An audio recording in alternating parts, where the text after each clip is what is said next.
So in this video, I'm going to show you how to create Web 2.0 style shadows and reflections using Gimp.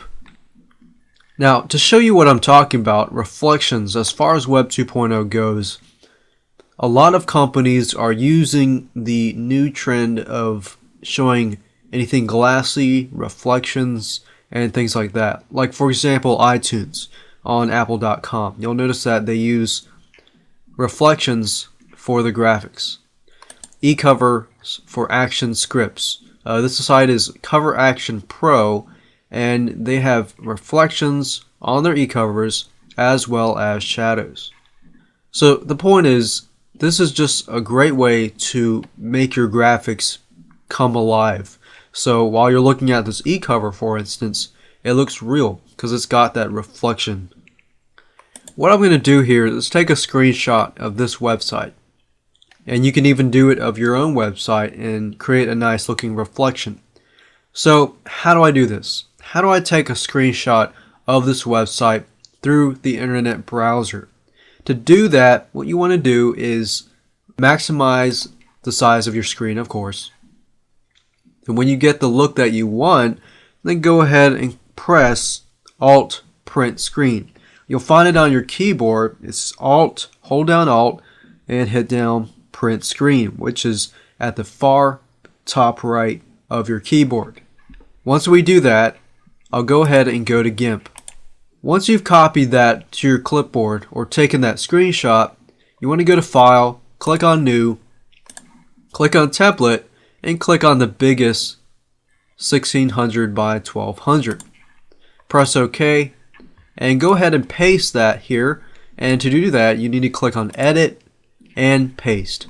Great. Now the thing about this is I don't want probably the top of this browser.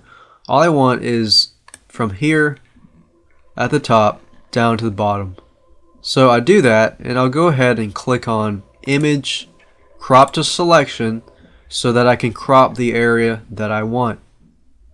After you do that, you're about 1/4 through the video.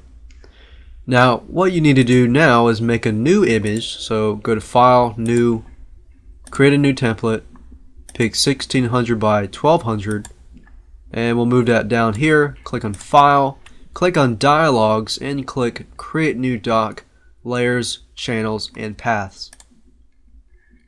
And we'll need that later on, and I'll show you that later. So we have this image that we want, right? But we want to make a shadow and as well as a reflection. Now, to make this easy as possible, I'm pulling in the layer dialog box and that new image that I looked at earlier. Then I'm going to click on the old box, as we can see here, and you'll notice that there's layers here. So what I'm going to do here is I'll move this up so you can see it better. And then you can sort of see that white space, right? So I'm going to drag from the layers, left click here, and I'm going to do it one more time. So you'll notice that there are two layers and they look the same. So I'll go ahead and minimize that. Click on the move tool so I can move things around. I'm going to move this all the way up here, and I'm going to move this one down here. And because it's a reflection, I'm going to flip this image upside down. So I'll click on this image by going to the Layers panel and clicking this here. And then I'm going to click on the Flip tool, click on Vertical as you can see here, and click on the image. Now once I have done that, I'm going to go back to the Layers panel, and you see this thing that says Opacity, and I'm going to decrease it all the way to 0. Notice that it disappears, right? But if I do something like 9 or 10, you'll notice that it appears. So that right there, we have our reflection. Good. Now that we're done with that, we can pretty much go ahead and work on the shadow. So go ahead and click on this perspective tool here. And then click on this layer here, which is at the top. And I'll click on it. And what I want you to do is drag over here as you can see it better, and drag this down parallel to each other.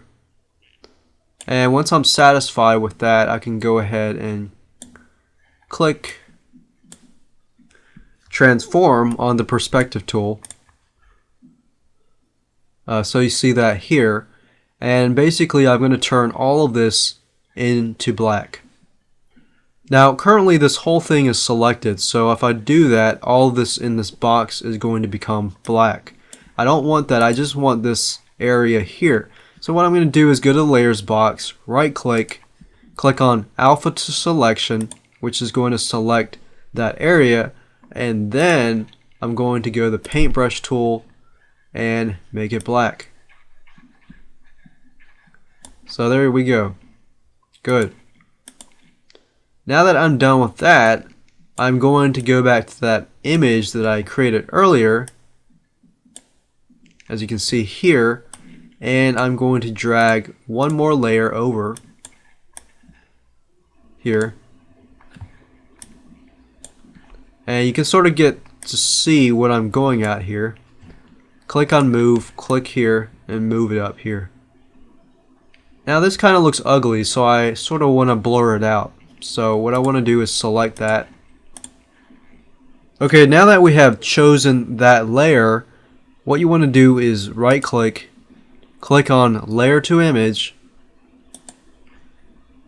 and then you want to go to filters, blur, and Gaussian blur. And once you're satisfied with that, you can go ahead and crop that out by clicking this.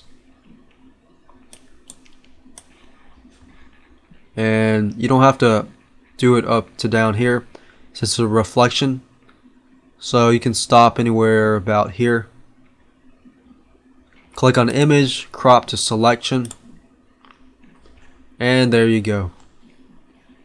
You can go ahead and flatten the image,